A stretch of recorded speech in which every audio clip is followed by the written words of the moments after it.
All right, guys, here we go. Your number 11 comic tonight may win the whole thing, or may end up a loser like the rest of them. Please put your hands together for Sumedha Bahri.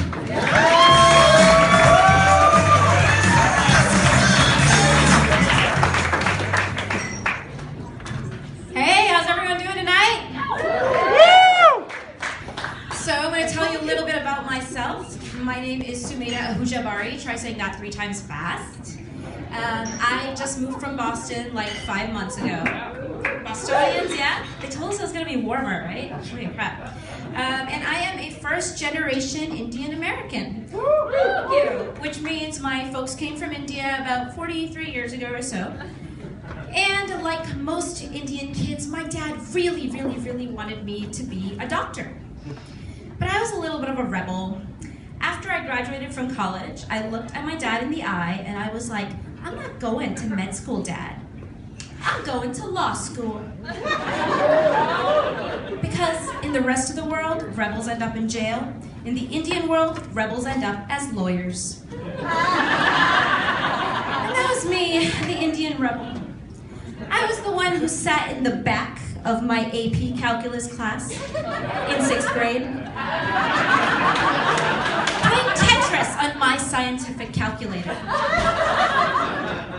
Along with my engineering major in college, I minored in English. I took pre-med classes in college and wasted them. That's Sumedha Bahri, bitch.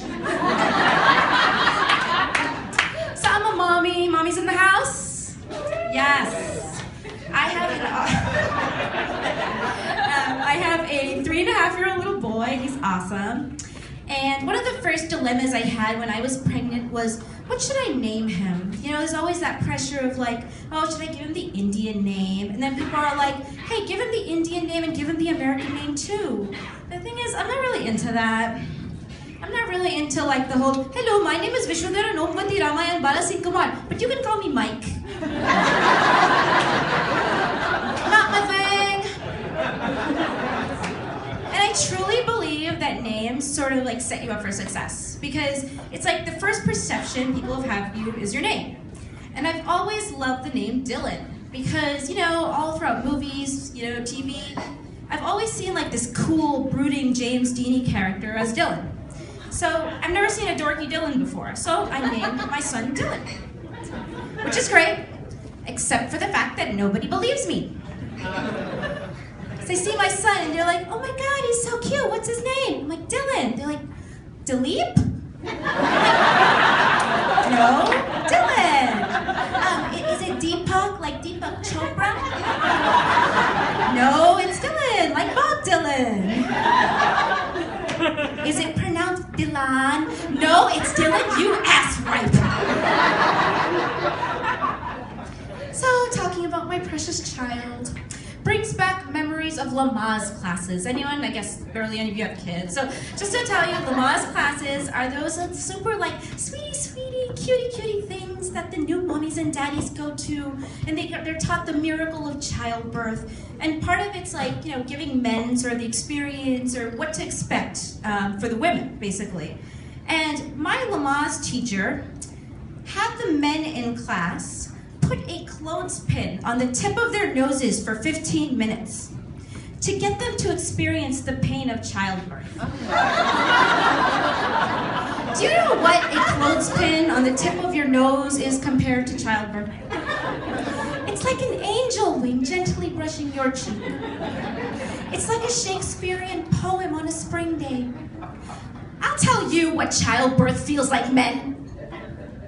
It's like eating 15 bean burritos with extra picante sauce, 12 of the spiciest plates of Indian food you've ever had, 8 bottles of Miralax and 6 enemas, and not being able to take a shit! Childbirth is the biggest shit of your life, and you can't go! So please, Lamaze teachers, I beg of you, do not put a clothespin on the tip of a man's nose to teach him the pain of childbirth. Put it on the tip of his dick. For 8 hours. Now that's a attraction. Oh crap, I just compared my child to the biggest piece of shit I've ever taken. Bad, Mama, bad, bad, bad. So, like I said, I just moved here from Boston. And the first thing I noticed, I moved to the peninsula area. I live in Palo Alto. And I'm like, wow, those cars drive themselves. That is so cool. I'm like, oh, Google self-driving cars. I get it. Very cool. But I guess we have self-driving cars in Boston too. But over there, we just call them drunk drivers. Yeah. And Palo Alto is an interesting place because as soon as you live there, like everyone's trying to gauge where in Palo Alto you live, like how much you're paying for rent. They're like, are you getting to the border of Mountain View, or are you edging dangerously close to East Palo Alto? I've heard about East Palo Alto. They're like, it's the ghetto. It's like Philly. It's so dangerous. And I'm like, this is so weird. These like tiny towns, right? There's like very posh Palo Alto over here and East Palo Alto over here. So you're like, oh shit, I'm gonna get shot. And you're like, oh shit, I have to pay $5,000 to rent a 2-bedroom apartment? I'm over here! Thank you, you guys have been great.